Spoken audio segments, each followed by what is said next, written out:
Twilight by Stephanie Meyer, Chapter 1. My mother drove me to the airport with the windows rolled down. It was 75 degrees in Phoenix, the sky a perfect, cloudless blue. I was wearing my favorite shirt, sleeveless, white eyelet lace. I was wearing it as a farewell gesture. My carry-on item was a parka. In the Olympic Peninsula of northwest Washington State, a small town named Forks exists under a near-constant cover of clouds. It rains on this inconsequential town more than in any other place in the United States of America. It was from this town and its gloomy, omnipresent shade that my mother escaped with me when I was only a few months old. It was in this town that I've been compelled to spend a month every summer until I was 14. That was the year I finally put my foot down. These past 3 summers, my dad, Charlie, vacationed with me in California for 2 weeks instead. It was to Forks that I now exiled myself, an action that I took with great horror. I detested Forks. I loved Phoenix. I loved the sun and the blistering heat. I loved the vigorous, sprawling city. Bella, my mom said to me, the last of 1,000 times before I got on the plane, you don't have to do this. My mom looks like me, except with short hair and laugh lines. I felt a spasm of panic as I stared at her wide, childlike eyes. How could I leave my loving, erratic, harebrained mother to fend for herself? Of course, she had Phil now, so the bills would probably get paid. There would be food in the refrigerator, gas in her car, and someone to call when she got lost. But still, I want to go, I lied. I'd always been a bad liar, but I'd been saying this lie so frequently lately that it sounded almost convincing now. Tell Charlie I said hi. I will. I'll see you soon, she insisted. You can come home whenever you want. I'll come right back as soon as you need me. But I could see the sacrifice in her eyes behind the promise. Don't worry about me, I urged. It'll be great. I love you, Mom. She hugged me tightly for a minute, and then I got on the plane, and she was gone. It's a 4-hour flight from Phoenix to Seattle, another hour in a small plane up to Port Angeles, and then an hour drive back down to Forks. Flying doesn't bother me. The hour in the car with Charlie, though, I was a little worried about. Charlie had been fairly nice about the whole thing. He seemed genuinely pleased that I was coming to live with him for the first time with any degree of permanence. He'd already gotten me registered for high school and was going to help me get a car. But it was sure to be awkward with Charlie. Neither of us was what anyone would call verbose, and I didn't know what there was to say regardless. I knew he was more than a little confused by my decision. Like my mother before me, I hadn't made a secret of my distaste for Forks. When I landed in Port Angeles, it was raining.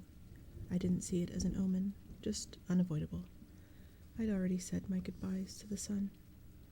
Charlie was waiting for me with the cruiser. This I was expecting too. Charlie is Police Chief Swan to the good people of Forks. My primary motivation behind buying a car, despite the scarcity of my funds, was that I refused to be driven around town in a car with red and blue lights on top. Nothing slows down traffic like a cop. Charlie gave me an awkward, one-armed hug when I stumbled my way off the plane. It's good to see you, Bells, he said, smiling as he automatically caught and steadied me. You haven't changed much. How's Renee? Mom's fine. It's good to see you too, Dad. I wasn't allowed to call him Charlie to his face. I had only a few bags. Most of my Arizona clothes were too permeable for Washington. My mom and I had pooled our resources to supplement my winter wardrobe, but it was still scanty. It all fit easily into the truck of the cruiser. I found a good car for you, really cheap, he announced when we were strapped in. What kind of car? I was suspicious of the way he said good car for you as opposed to just good car. Well, it's a truck, actually. A Chevy. Where did you find it? Do you remember Billy Black down at La Push? La Push is the tiny Indian reservation on the coast. No. He used to go fishing with us during the summer, Charlie prompted. That would explain why I didn't remember him. I do a good job of blocking painful, unnecessary things from my memory. He's in a wheelchair now, Charlie continued when I didn't respond, so he can't drive anymore, and he offered to sell me his truck cheap. What year is it? I could see from his change of expression that this was a question he was hoping I wouldn't ask. Well, Billy's done a lot of work on the engine. It's only a few years old, really. I hoped he didn't think so little of me as to believe I would give up that easily.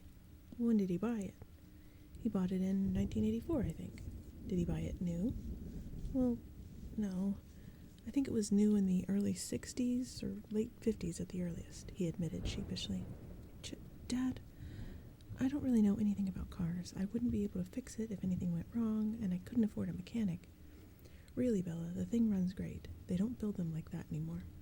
The thing, I thought to myself. It had possibilities, as a nickname at the very least. How cheap is cheap? After all, that was the part I couldn't compromise on.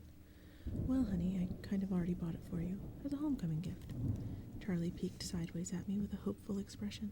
Wow, free. You didn't need to do that, Dad. I was going to buy myself a car. I don't mind. I want you to be happy here. He was looking ahead at the road when he said this. Charlie wasn't comfortable with expressing his emotions out loud. I inherited that from him. So I was looking straight ahead as I responded. That's really nice, Dad. Thanks. I really appreciate it. No need to add that my being happy in Forks is an impossibility. He didn't need to suffer along with me. And I never looked a free truck in the mouth, or engine. Well, now you're welcome, he mumbled, embarrassed by my thanks. We exchanged a few more comments on the weather, which was wet, and that was pretty much it for conversation. We stared out the windows in silence. It was beautiful, of course, I couldn't deny that. Everything was green, the trees, their trunks covered with moss, branches hanging with a canopy of it, the ground covered with ferns. Even the air filtered down greenly through the leaves. It was too green, an alien planet. Eventually we made it to Charlie's. He still lived in the small 2-bedroom house that he'd bought with my mother in the early days of their marriage. Those were the only kinds of days their marriage had had. The early ones. There, parked on the street in front of the house that never changed, was my new to me, truck. It was faded red color with big, rounded fenders and a bulbous cab. To my intense surprise, I loved it.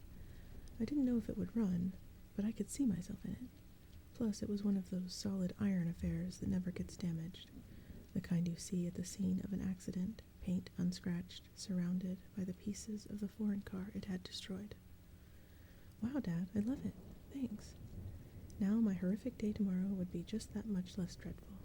I wouldn't be faced with the choice of either walking 2 miles in the rain to school or accepting a ride in the Chief's cruiser. I'm glad you like it, Charlie said gruffly, embarrassed again. It only took one trip to get all my stuff upstairs. I got the west bedroom that faced out over the front yard. The room was familiar. It had belonged to me since I was born. The wooden floor, the light blue walls, the peaked ceiling, the yellowed lace curtains around the window. These were all a part of my childhood. The only changes Charlie had ever made were switching the crib for a bed and adding a desk as I grew. The desk now held a second-hand computer with the phone line for the modem stapled along the floor to the nearest phone jack. This was a stipulation from my mother so that we could stay in touch easily. The rocking chair from my baby days was still in the corner. There was only one small bathroom at the top of the stairs, which I would have to share with Charlie. I was trying not to dwell too much on that fact. One of the best things about Charlie is he doesn't hover. He left me alone to unpack and get settled, a feat that would have been altogether impossible for my mother. It was nice to be alone, not to have to smile and look pleased, a relief to stare dejectedly out of the window at the sleeting rain and let just a few tears escape. I wasn't in the mood to go on a real crying jag. I would save that for bedtime, when I would have to think about the coming morning. Forks High School had a frightening total of only 357, now 58, students. There were more than 700 people in my junior class alone back home. All of the kids here had grown up together. Their grandparents had been toddlers together. I would be the new girl from the big city, a curiosity, a freak. Maybe if I looked like a girl from Phoenix should, I could work this to my advantage. But physically, I'd never fit in anywhere. I should be tan, sporty, blonde, a volleyball player or a cheerleader perhaps, all the things that go with living in the Valley of the Sun. Instead, I was ivory-skinned, without even the excuse of blue eyes or red hair, despite the constant sunshine. I had always been slender but soft somehow, obviously not an athlete. I didn't have the necessary hand-eye coordination to play sports without humiliating myself and harming both myself and anyone else who stood too close. When I finished putting my clothes in the old pine dresser, I took my bag of bedroom necessities and went to the communal bathroom to clean myself up after the day of travel. I looked at my face in the mirror as I brushed through my tangled, damp hair. Maybe it was the light, but already I looked sallower, unhealthy. My skin could be pretty. It was very clear, almost translucent looking, but it all depended on color. I had no color here. Facing my pallid reflection in the mirror, I was forced to admit that I was lying to myself. It wasn't just physically that I'd never fit in, and if I couldn't find my niche in a school with 3,000 people, what were my chances here? I didn't relate well to people my age. Maybe the truth was that I didn't relate well to people, period. Even my mother, who I was closer to than anyone else on the planet, was never in harmony with me, never on exactly the same page. Sometimes I wondered if I was seeing the same things through my eyes that the rest of the world was seeing through theirs. Maybe there was a glitch in my brain. But the cause didn't matter. All that mattered was the effect, and tomorrow would be just the beginning. I didn't sleep well that night, even after I was done crying. The constant whooshing of the rain and wind across the roof wouldn't fade into the background. I pulled the faded old quilt over my head, and later added the pillow too, but I couldn't fall asleep until after midnight, when the rain finally settled into a quieter drizzle. Thick fog was all I could see out my window in the morning, and I could feel the claustrophobia creeping up on me. You could never see the sky here. It was like a cage. Breakfast with Charlie was a quiet event. He wished me good luck at school. I thanked him, knowing his hope was wasted. Good luck tended to avoid me. Charlie left first, off to the police station that was his wife and family. After he left, I sat at the old square oak table in one of the 3 unmatching chairs and examined his small kitchen with its dark paneled walls, bright yellow cabinets, and white linoleum floor. Nothing was changed. My mother had painted the cabinets 18 years ago in an attempt to bring some sunshine into the house. Over the small fireplace in the adjoining handkerchief-sized family room was a row of pictures. First, a wedding picture of Charlie and my mom in Las Vegas. Then one of the 3 of us in the hospital after I was born, taken by a helpful nurse. Followed by the procession of my school pictures up to last year's. Those were embarrassing to look at. I would have to see what I could do to get Charlie to put them somewhere else, at least while I was living here. It was impossible, being in this house, not to realize that Charlie had never gotten over my mom. It made me uncomfortable. I didn't want to be too early to school, but I couldn't stay in the house anymore. I donned my jacket, which had the feel of a biohazard suit, and headed out into the rain. It was just drizzling still, not enough to soak me through immediately as I reached for the house key that was always hidden under the eaves, by the door and locked up. The sloshing of my new waterproof boots was unnerving. I missed the normal crunch of gravel as I walked. I couldn't pause and admire my truck again as I wanted. I was in a hurry to get out of the misty wet that swirled around my head and clung to my hair under my hood. Inside the truck, it was nice and dry. Either Billy or Charlie had obviously cleaned it up, but the tan upholstered seats still smelled faintly of tobacco, gasoline, and peppermint. The engine started quickly, to my relief, but loudly, roaring to life and then idling at top volume. Well, a truck this old was bound to have a flaw. The antique radio worked, a plus that I hadn't expected. Finding the school wasn't difficult, though I'd never been there before. The school was, like most other things, just off the highway. It was not obvious that it was a school, only the sign, which declared it to be the Forks High School, made me stop. It looked like a collection of matching houses, built with maroon-colored bricks.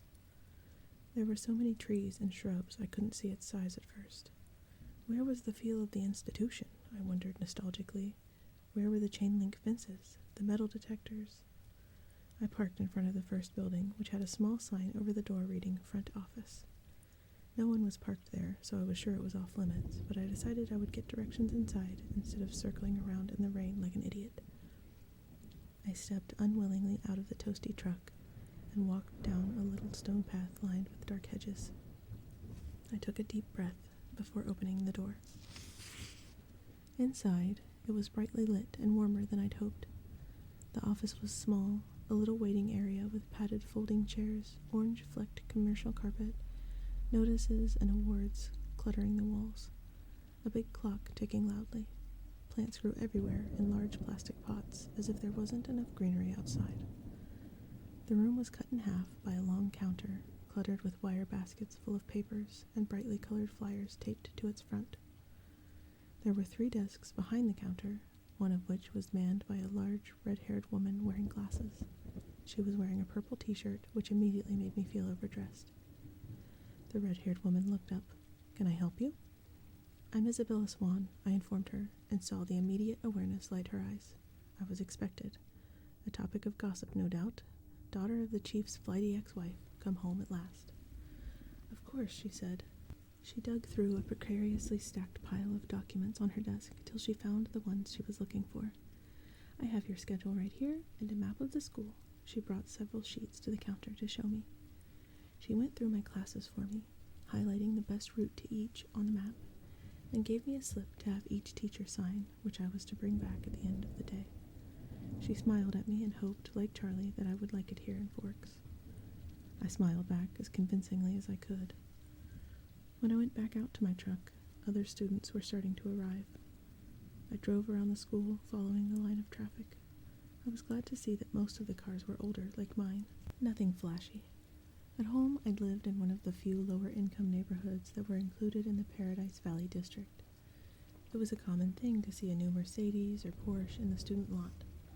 The nicest car here was a shiny Volvo, and it stood out. Still, I cut the engine as soon as I was in a spot, so that the thunderous volume wouldn't draw attention to me. I looked at the map in the truck, trying to memorize it now. Hopefully I wouldn't have to walk around with it stuck in front of my nose all day. I stuffed everything in my bag, slung the strap over my shoulder, and sucked in a huge breath. I can do this, I lied to myself feebly. No one was going to bite me. I finally exhaled and stepped out of the truck. I kept my face pulled back into my hood as I walked to the sidewalk crowded with teenagers. My plain black jacket didn't stand out, I noticed with relief. Once I got around the cafeteria, Building 3 was easy to spot. A large black 3 was painted on a white square in the east corner. I felt my breathing gradually creeping toward hyperventilation as I approached the door. I tried holding my breath as I followed 2 unisex raincoats through the door. The classroom was small. The people in front of me stopped just inside the door to hang up their coats on a long row of hooks. I copied them. There were 2 girls, one a porcelain-colored blonde, the other also pale, with light brown hair. At least my skin wouldn't be a standout here. I took the slip up to the teacher, a tall, balding man whose desk had a nameplate identifying him as Mr. Mason. He gawked at me when he saw my name, not an encouraging response, and of course I flushed, tomato red, but at least he sent me to an empty desk at the back without introducing me to the class. It was harder for my new classmates to stare at me in the back, but somehow they managed. I kept my eyes down on the reading list the teacher had given me. It was fairly basic: Bronte, Shakespeare, Chaucer, Faulkner. I'd already read everything. That was comforting and boring. I wondered if my mom would send me my folder of old essays, or if she would think that was cheating. I went through different arguments with her in my head while the teacher droned on. When the bell rang, a nasal buzzing sound, a gangly boy with skin problems and hair black as an oil slick leaned across the aisle to talk to me. "You're Isabella Swan, aren't you?" He looked like the overly helpful chess club type. "Bella," I corrected. Everyone within a 3-seat radius turned to look at me. "Where's your next class?" he asked. I had to check in my bag. Government with Jefferson in Building 6. There was nowhere to look without meeting curious eyes. "I'm headed toward Building 4. I could show you the way." Definitely overhelpful. "I'm Eric," he added. I smiled tentatively. "Thanks." We got our jackets and headed out into the rain, which had picked up. I could have sworn several people behind us were walking close enough to eavesdrop. I hoped I wasn't getting paranoid. "So, this is a lot different than Phoenix, huh?" he asked. "Very. Doesn't rain much there, does it? 3 or 4 times a year. Wow, what must that be like?" he wondered. "Sunny," I told him. "You don't look very tan." My mother is part albino." He studied my face apprehensively, and I sighed.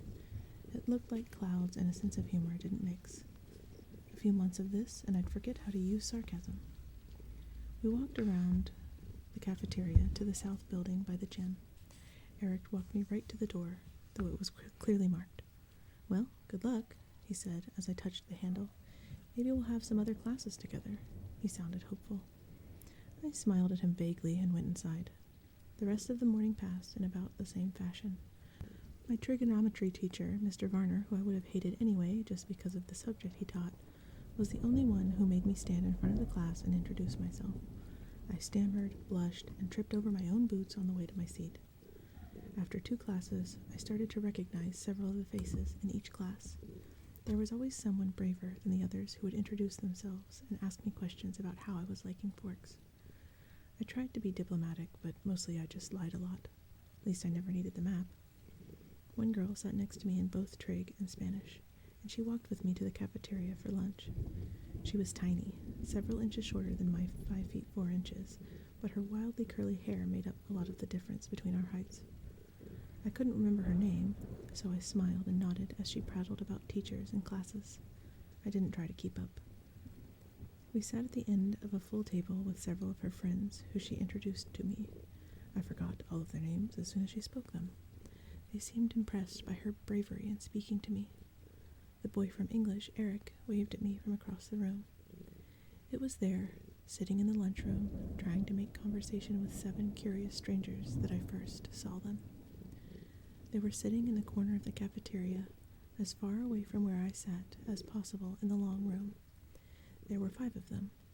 They weren't talking, and they weren't eating, though they each had a tray of untouched food in front of them. They weren't gawking at me, unlike most of the other students, so it was safe to stare at them without fear of meeting an excessively interested pair of eyes. But it was none of these things that caught and held my attention.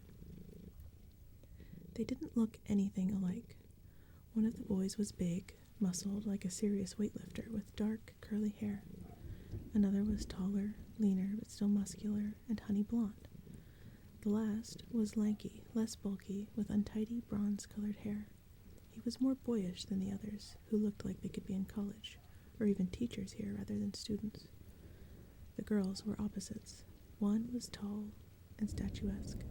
She had a beautiful figure, the kind you saw on the cover of the Sports Illustrated swimsuit issue, the kind that made every girl around her take a hit on her self-esteem just by being in the same room. Her hair was golden, gently waving to the middle of her back. The short girl was pixie-like, thin in the extreme with small features.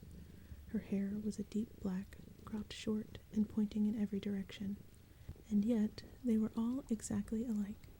Every one of them was chalky pale, the palest of all the students living in this sunless town, paler than me, the albino. They all had very dark eyes, despite the range in their hair tones. They also had dark shadows under those eyes, purplish, bruise-like shadows, as if they were all suffering from a sleepless night or almost done recovering from a broken nose, though their noses, all their features, were straight, perfect, angular. But all this is not why I couldn't look away. I stared because their faces, so different, so similar, were all devastatingly, inhumanly beautiful. They were faces you never expected to see except perhaps on the airbrushed pages of a fashion magazine, or painted by an old master as the face of an angel. It was hard to decide who was the most beautiful, maybe the perfect blonde girl or the bronze-haired boy. They were all looking away, away from each other, away from the other students, away from anything in particular as far as I could tell. As I watched, the small girl rose with her tray, unopened soda, unbitten apple, and walked away with a quick, graceful lope that belonged on a runway. I watched, amazed at her lithe dancer's step, till she dumped her tray and glided through the back door, faster than I would have thought possible. My eyes darted back to the others, who sat unchanging. "Who are they?" I asked the girl from my Spanish class, whose name I'd forgotten. As she looked up to see who I meant, though already knowing probably from my tone, suddenly he looked at her. The thinner one, the boyish one, the youngest perhaps. He looked at my neighbor for just a fraction of a second, and then his dark eyes flickered to mine.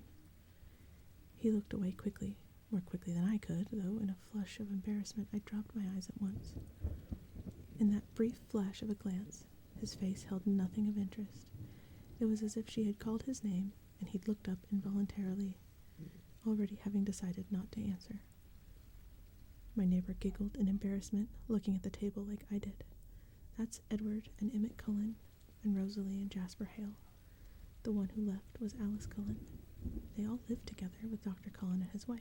She said this under her breath. I glanced sideways at the beautiful boy who was looking at his tray now, picking a bagel to pieces with long, pale fingers. His mouth was moving very quickly, his perfect lips barely opening.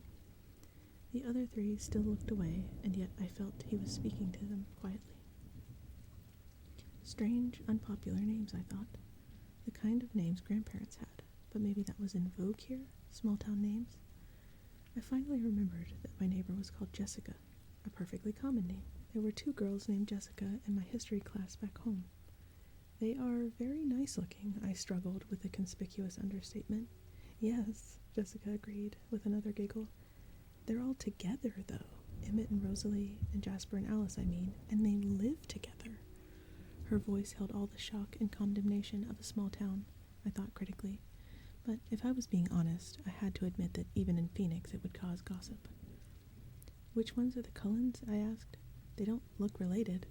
Oh, they're not. Dr. Cullen is really young, in his 20s or early 30s. They're all adopted. The Hales are brother and sister, twins, the blondes, and they're foster children. They look a little old for foster children. They are now. Jasper and Rosalie are both 18, but they've been with Mrs. Cullen since they were 8. She's their aunt or something like that. That's really nice of them, for them to take care of all those kids like that when they're so young and everything. I guess so, Jessica admitted reluctantly, and I got the impression that she didn't like the doctor and his wife for some reason. With the glances she was throwing at their adopted children, I would presume the reason was jealousy. I think that Mrs. Cullen can't have kids, though, she added, as if that lessened their kindness. Throughout all this conversation, my eyes flickered again and again to the table where the strange family sat. They continued to look at the walls and not eat. Have they always lived in Forks? I asked. Surely I would have noticed them on one of my summers here. No, she said in a voice that implied it should be obvious, even to a new arrival like me. They just moved down 2 years ago from somewhere in Alaska. I felt a surge of pity and relief. Pity because, as beautiful as they were outsiders, clearly not accepted. Relief that I wasn't the only newcomer here, and certainly not the most interesting by any standard. As I examined them, the youngest, one of the Cullens, looked up and met my gaze, this time with evident curiosity in his expression. As I looked swiftly away, it seemed to me that his glance held some kind of unmet expectation. "Which one is the boy with the reddish-brown hair?" I asked. I peeked at him from the corner of my eye, and he was still staring at me, but not gawking like the other students had today. He had a slightly frustrated expression. I looked down again. "That's Edward. He's gorgeous, of course, but don't waste your time. He doesn't date. Apparently none of the girls here are good-looking enough for him," she sniffed. A clear case of sour grapes. I wondered when he'd turned her down. I bit my lip to hide my smile. Then I glanced at him again. His face was turned away, but I thought his cheek appeared lifted, as if he were smiling too. After a few more minutes, the 4 of them left their table together. They were all noticeably graceful, even the big brawny one. It was unsettling to watch. The one named Edward didn't look at me again. I sat at the table with Jessica and her friends longer than I would have if I'd been sitting alone. I was anxious not to be late for class on my first day. One of my new acquaintances, who considerately reminded me that her name was Angela, had biology 2 with me the next hour. We walked to class together in silence. She was shy too. As we entered the classroom, Angela went to sit at a black-top table, exactly like the ones I was used to. She already had a neighbor. In fact, all the tables were filled but one. Next to the center aisle, I recognized Edward Cullen by his unusual hair, sitting next to that single open seat. As I walked down the aisle to introduce myself to the teacher and get my slip signed, I was watching him surreptitiously. Just as I passed, he suddenly went rigid in his seat. He stared at me again, meeting my eyes with the strangest expression on his face. It was hostile, furious. I looked away quickly, shocked, going red again. I stumbled over a book in the walkway and had to catch myself on the edge of the table. A girl sitting there giggled. I'd noticed that his eyes were black, coal black. Mr. Banner signed my slip and handed me a book with no nonsense about introductions. I could tell we were going to get along. Of course, he had no choice but to send me to the one open seat in the middle of the room. I kept my eyes down as I went to sit by him, bewildered by the antagonistic stare he'd given me. I didn't look up as I set my book on the table and took my seat, but I saw his posture change from the corner of my eye. He was leaning away from me, sitting on the extreme edge of his chair, averting his face like he smelled something bad. Inconspicuously, I sniffed my hair. I smelled like strawberries, the scent of my favorite shampoo. It seemed an innocent enough odor. I let my hair fall over my right shoulder, making a dark curtain between us, and tried to pay attention to the teacher. Unfortunately, the lecture was on cellular anatomy, something I'd already studied. I took notes carefully anyway, always looking down. I couldn't stop myself from peeking occasionally through the screen of my hair at the strange boy next to me. During the whole class, he never relaxed his stiff position on the edge of his chair, sitting as far from me as possible. I could see his hand on his left leg was clenched into a fist, tendons standing out under his pale skin. This, too, he never relaxed. He had the long sleeves of his white shirt pushed up to his elbows, and his forearm was surprisingly hard and muscular beneath his light skin. He wasn't nearly as slight as he'd looked next to his burly brother. The class seemed to drag on longer than the others. Was it because the day was finally coming to a close, or because I was waiting for his tight fist to loosen? It never did. He continued to sit so still it looked like he wasn't breathing. What was wrong with him? Was this his normal behavior? I questioned my judgment on Jessica's bitterness at lunch today. Maybe she was not as resentful as I'd thought. It couldn't have anything to do with me. He didn't know me from Eve. I peeked up at him one more time and regretted it. He was glaring down at me, his black eyes full of revulsion. As I flinched away from him, shrinking against my chair, the phrase, "if looks could kill," suddenly ran through my mind. At that moment, the bell rang loudly, making me jump, and Edward Cullen was out of his seat. Fluidly he rose. He was much taller than I'd thought, his back to me, and he was out the door before anyone else was out of their seat. I sat frozen in my seat, staring blankly after him. He was so mean. It wasn't fair. I began gathering up my things slowly, trying to block the anger that filled me, for fear my eyes would tear up. For some reason, my temper was hardwired to my tear ducts. I usually cried when I was angry, a humiliating tendency. "Aren't you Isabella Swan?" a male voice asked. I looked up to see a cute, baby-faced boy, his pale blonde hair carefully gelled into orderly spikes, smiling at me in a friendly way. He obviously didn't think I smelled bad. "Bella," I corrected him with a smile. "I'm Mike." "Hi, Mike. Do you need any help finding your next class?" "I'm headed to the gym, actually. I think I can find it." "That's my next class, too." He seemed thrilled, though it wasn't that big of a coincidence in a school this small. We walked to class together. He was a chatterer. He supplied most of the conversation, which made it easy for me. He'd lived in California till he was 10, so he knew how I felt about the sun. It turned out he was in my English class also. He was the nicest person I'd met today. But as we were entering the gym, he asked, "So, did you stab Edward Cullen with a pencil or what? I've never seen him act like that." I cringed. So I wasn't the only one who had noticed, and apparently that wasn't Edward Cullen's usual behavior. I decided to play dumb. "Was that the boy I sat next to in biology?" I asked artlessly. "Yes," he said. "He looked like he was in pain or something." "I don't know," I responded.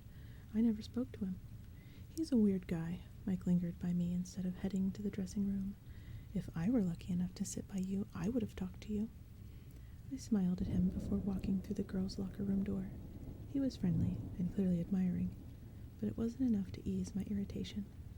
The gym teacher, Coach Clapp, found me a uniform but didn't make me dress down for today's class.